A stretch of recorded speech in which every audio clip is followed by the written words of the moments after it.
ऐक ना पिल्लू, तू रोज रुसत जा ना. का बरं? अरे रुसल्यावर लय क्यूट दिसते, तू माहिती का? असं माझं प्रेम नुसतं तुझ्यावर, नुसतं तुझ्यासोबत राहावं वाटतं. जा बाबा, तुमचं तर काही असतं. असं सांगितलं तुला लगेच जा बाबा. तुम्हाला नाही वाटत आहे तुम्ही जरा जास्तच रोमॅन्टिक झालाय? अरे तुला बघितल्यानंतर मी लय रोमॅन्टिक होतो बाळा, माहिती का? तू बरं. आहेच रोमॅन्टिक होण्यासारखी. इश्श बाबा, बरे सगळं जाऊन द्या. खरं तर ना आता 2 महिनेच राहिलेत माझ्या कॉलेजला. हा? आता संपणच कॉलेज माझं. चांगलंय. मग मला काय वाटतं, आता तुझं कॉलेज संपलंय म्हणजे तुझी मम्मी पण तुला आहे ना लग्नासाठी पाहुणं बघल.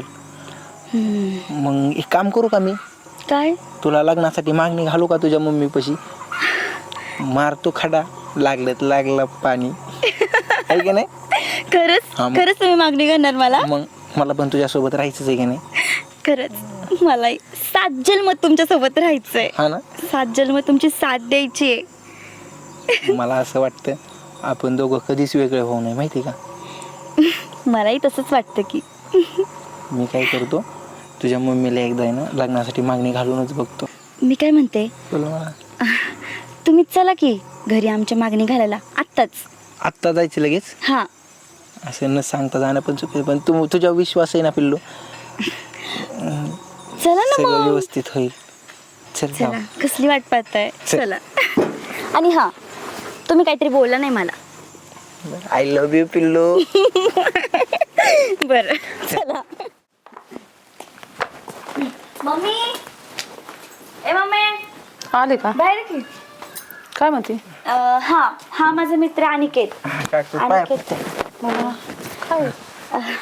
अगं मित्र आहे, म्हणलं तुला भेट घालून द्यावं नाही का? तसं खूप चांगलं आहे बरं का. बस ना बस ना. बरं आहे, कुठे आहे शिकायला?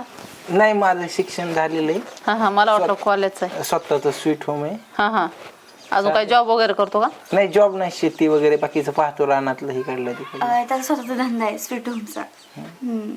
आणि घरी पण आई वडील असतात आणि तो एकुलता एक आहे. अगं पण तू हे मला का सांगते? आणलंय ठीक आहे, पण आता याच्या बाहेर एवढं कशाला चौकशी पाहिजे आपल्याला? हे बघ आई, मी कधी तुझ्यासोबत खोटं बोलत नाही आणि मला बाकीच्या मुलींसारखं नाही वागायचं आहे ग. त्याच्यामुळे ना सांगते तुला, हा सांग. आम्ही एक चांगले फ्रेंड्स होतो आधी, हम्म. पण त्याच्यानंतर फ्रेंडशिप कधी प्रेमात बदलली कळलंच नाही. आणि माझं खरंच त्याच्यावर खूप प्रेम आहे आणि त्याचं पण माझ्यावर आहे. माझं आणि पण. घरी ना सगळं व्यवस्थित आहे बरं का, असं कशाचीच कमी नाही आहे. अगं पण तुझं आता ग्रॅज्युएशन होत आलंय, पुढचं शिकायचं म्हणलं, हे मध्येच काय खुळ आणलं? हा काकू काय का की, त्याचं टेन्शन तुम्ही नका घेऊ, मी शिकवतो तिला राहिलेलं. अगं तू आता शिक्षण तुमचं झालं, तुमची दोघांची पसंती, पण काही पाठीमागं त्यांचं घर कसं काय कसं हे माहिती आहे का तुला सगळं?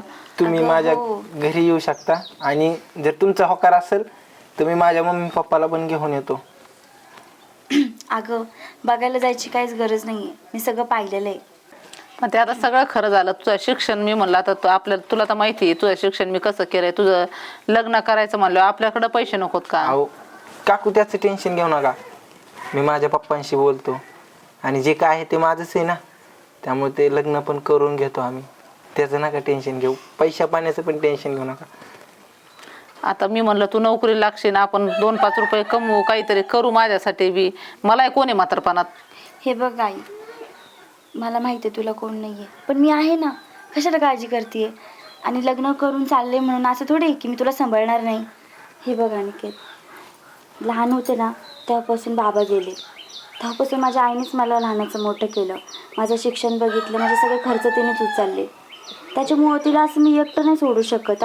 मानसी याचं टेन्शन घेऊ नको, मी पण त्यांच्या मुलासारखाच आहे ना, जावई काय आणि मुलगा काय सारखाच असतो ना. लग्न झाल्यानंतर आपण त्यांना थोड्या दिवसात लगेच आपल्या घरी घेऊन जाऊ, म्हणजे त्यांचा पण प्रश्न मिटेल. बरं झालं बाई, मी शोधून तुझ्यासाठी असा मुलगा बघितला नसता. असं म्हणतात पुरीचा निर्णय चुकवतो, पण तू चांगला निर्णय घेतला आणि चांगला मुलगा बघितला. तुझे संस्कार आहेत नाही माझ्यावरती. हा ते तर आहे. बरं मग मी मम्मी पप्पाला घेऊन येतो, मी जाऊ का? मग नका जावय, बसा ना. अहो काहीतरी घ्या ना. काय घेता तुम्ही? सरबत. सरबत? अहो आता जमलंय तुमचं, चांगला गोष्ट झाली. मग सरबत कशाला, मी गोड चहा करते मस्त, चहा टाकते मी. बसा तुम्ही त्यावर गप्पा करा.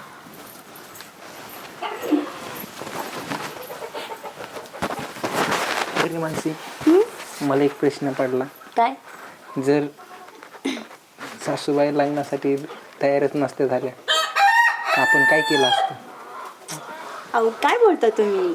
मला माहित होतं माझी आई मला नाही म्हणू शकत नाही. लय सहजासहजी तयार झाल्या, पण खरंच अशी आई भेटायला पण भाग्य लागतं माहिती आहे का. मग आणि मला एक वाटतं, आपण जर त्या तयार नसतं झालं तर तू माझ्यासोबत पळून आली असती. पळून? हां, हो पण आणि नाही पण. असं का? कारण की माझ्या आईने माझ्यावर चांगले संस्कार केले ना, म्हणून मी आईला विचारलं ना. मग आणि तसं आई हो म्हणणार होती तर मग पळून का जायचं?